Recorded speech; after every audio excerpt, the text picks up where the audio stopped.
this is where the magic happens. Yeah, so this is my art direction right here. You know, this is why Cliff is as successful as he is now, is because of the ability to impart his ideas like this. So he'll come in and draw like this crap on my whiteboard, and this is the start of every character. So this guy apparently is, he said, Jay, make him like this, and then he'll get all serious, you know.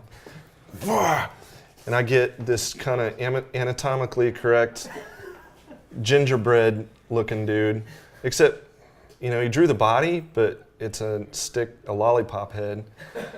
And then this is a representation of a shape that he wanted on there. He's like, make a blade, make blades. You know, he gets all animated and stuff. So this is what I'm left with, and this will stay up here the whole time I'm concepting the character. And when anyone comes in and asks, you know, what are you doing? I'll just point to this. And then Trammell will come in, and he'll look at this and know what this is. And he'll be like, yeah, man, and we can do this with it.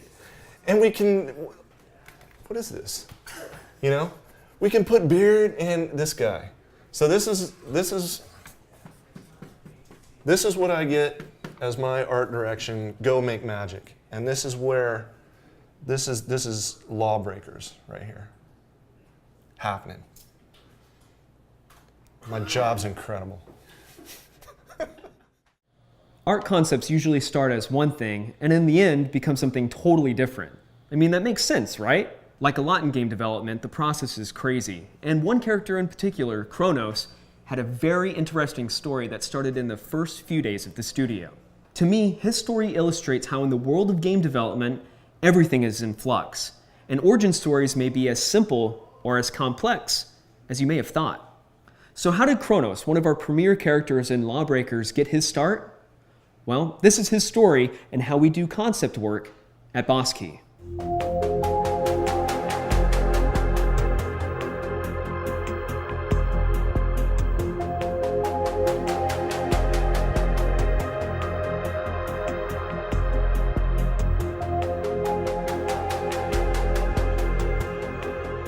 In the first month of Boss Key, back in August of 2014, Chronos was just a concept known as our first Lifer character.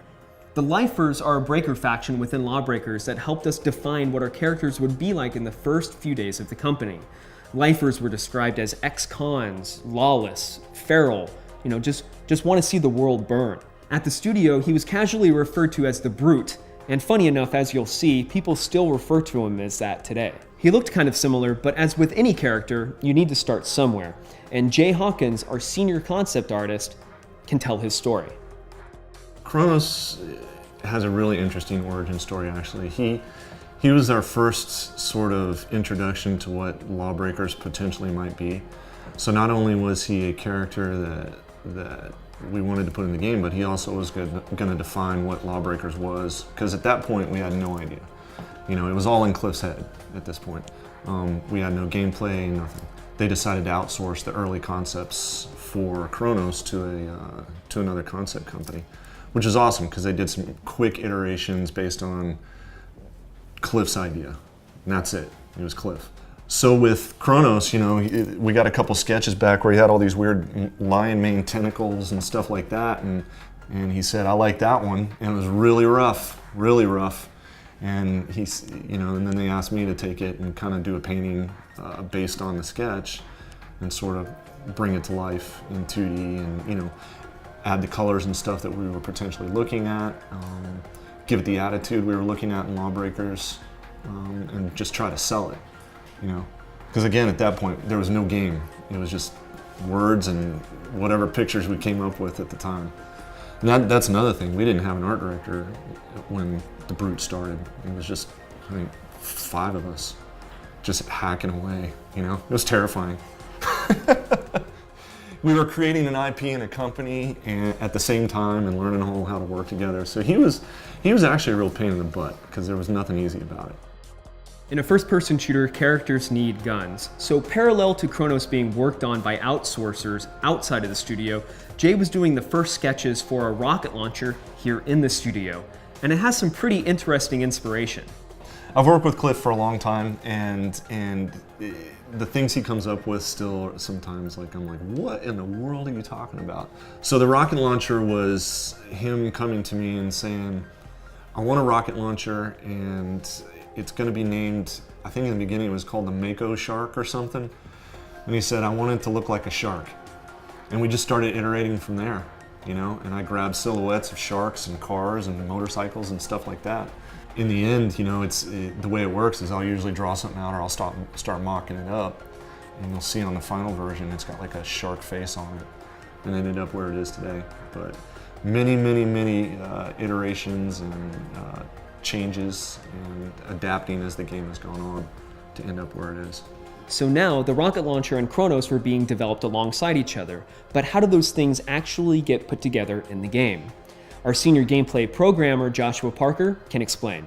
So when they finally got into the game, we were like, oh, well, let's see what happens if we merge these two things together. Let's see, it's a big guy and there's a big rocket launcher. Let's see how they work together. It resonated with a lot of people within the studio, but there was a lot of gameplay issues that kind of come along with the kind of identity of the character. Because you have a big guy who you think is kind of supposed to be up close, but a rocket launcher kind of identifies with long range kind of gameplay.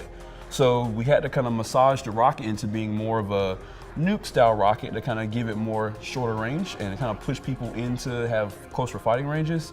And it still was kind of a little bit squirrely, and then we worked on some different things. It shot grenades at one time and did all kinds of weird stuff, but finally we kind of set it on to trying to get more skill out of it. So that's when the right click detonate came in. And that's where the Brute's kind of full combo kind of gameplay came from. Like, I leap in, I hit the rocket launcher, then I detonate it behind you, knocking you closer to me type stuff. So that kind of built him, we kind of built him around the rocket launcher, whereas some other characters are kind of, their guns are kind of built around their abilities in a different way.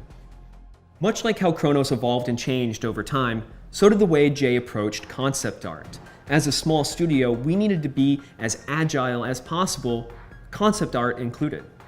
So I got to Bosky, and it became obvious that the 2D drawings weren't going to get us the results in the time we needed to the accuracy we needed. So with me kind of picking up ZBrush and learning as much as I can about it, I can actually do a proxy model, a prototype model of every character or weapon that we do.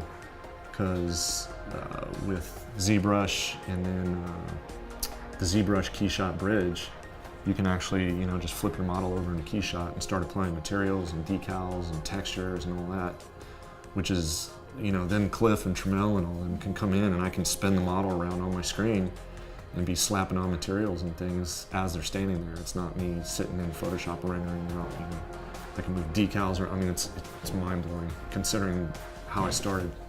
With the pen and paper. I think I had a scanner and a pen and paper, which I don't know anyone that does that anymore. Every studio is unique when it comes to creating concept art. Chronos has a unique origin story born in the first few days of the company's creation. For us, we can say that Chronos was actually one of the first hires Bosky ever had, and he still works with us today. If you miss a previous Dev Diaries, head over to the LawBreakers YouTube to check them out. And of course, follow us at LawBreakers and at Bosky on Twitter for the latest news and updates. From everybody at the studio, thanks for watching.